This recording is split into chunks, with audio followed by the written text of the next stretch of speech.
Welcome to technical drawing. Now we'll convert this 3-dimensional diagram into 2-dimensional diagram. So what we need to do, we need to draw front view, top view and left hand side view in first angle method. Now we'll see from X direction. So we'll see this part. So length is 40, height is 20 and width is 30. Observer is seeing from X. So first we will draw layout, front view, length 40, height 20. So first we will draw that. After that, we'll draw layout for top view, that is length by breadth. Breadth is how much? 30. So we'll take 30, length is 40.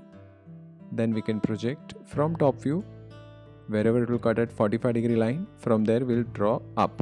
So we'll get layout for side view. Now when you see from the front, you'll see A, B, C, D, E and F. So first we have to draw that. Okay. So first we will draw A to B, then B to C is 20,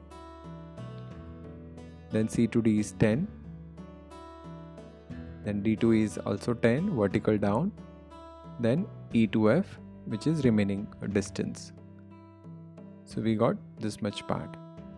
Now if you see, we can see PQRS also, behind portion, PQRS. So we will draw that. So P is here, Q is here, R is here, S is over here. So we have to darken that. So we are done with front view of the object. After that we'll see top view. So we'll see this part. So what we need to do, we need to project from front view.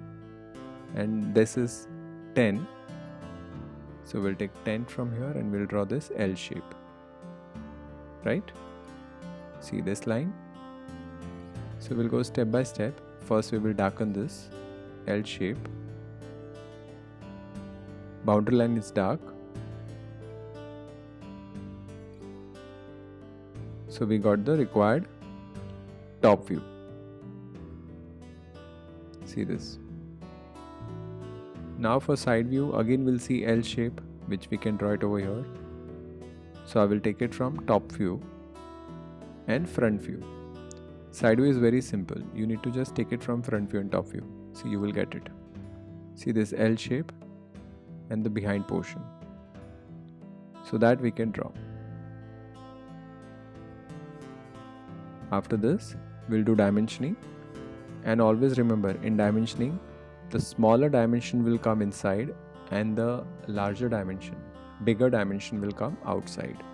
So you can see 10 and 20, 10 and 30. So 10 is inside.